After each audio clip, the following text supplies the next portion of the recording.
Des cultures en danger, des habitants qui tombent malades et même des enfants qui meurent. Nous allons maintenant dans la région du Katanga, dans l'est de la RDC, précisément à Fungurume, c'est entre Lubumbashi et Kolwezi, région minière riche notamment en cuivre et en cobalt, et où l'installation l'an dernier de l'entreprise Tenke Fungurume Mining n'a pas fait que des heureux. Les habitants du quartier Manomapia accusent l'entreprise de pollution de l'air, de l'eau et des sols, avec des conséquences parfois dramatiques sur leur santé.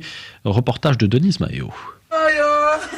Assise sur une natte à l'entrée de sa maison, située à moins de 10 mètres de l'usine 34 de TFM au quartier Manomapia, Alphonsine Mwambouyi pleure encore son bébé de 6 mois, décédé il y a plus de 4 semaines.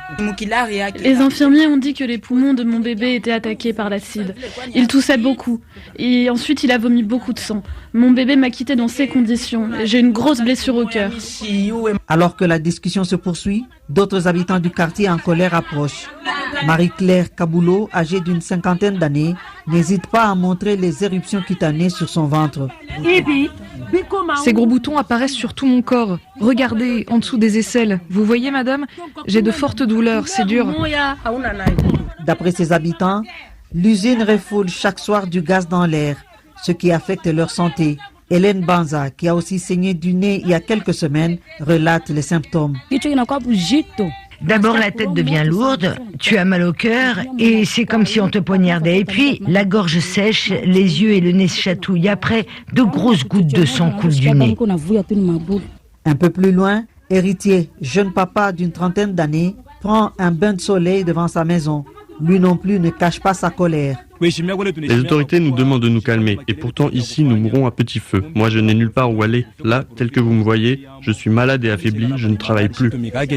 À plus d'1 kilomètre à l'est de l'usine est construit un centre de santé publique. Vêtu de sa blouse blanche, Faustin, infirmier de garde, est aussi conscient du danger. L'odeur de l'acide arrive jusqu'ici au centre de santé. Et pour nous protéger, nous mettons les masques qui sont conservés là dans l'armoire.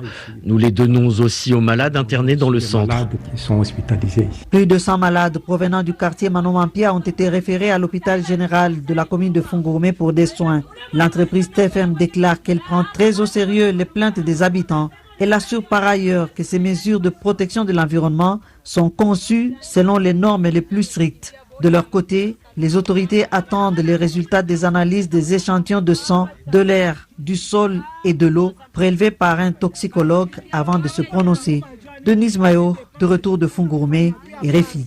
Et demain, le reportage Afrique reste à Fungurume. Il n'y a pas que les hommes qui souffrent, les cultures également. Les habitants de la ville voient leur récolte sacrifiée.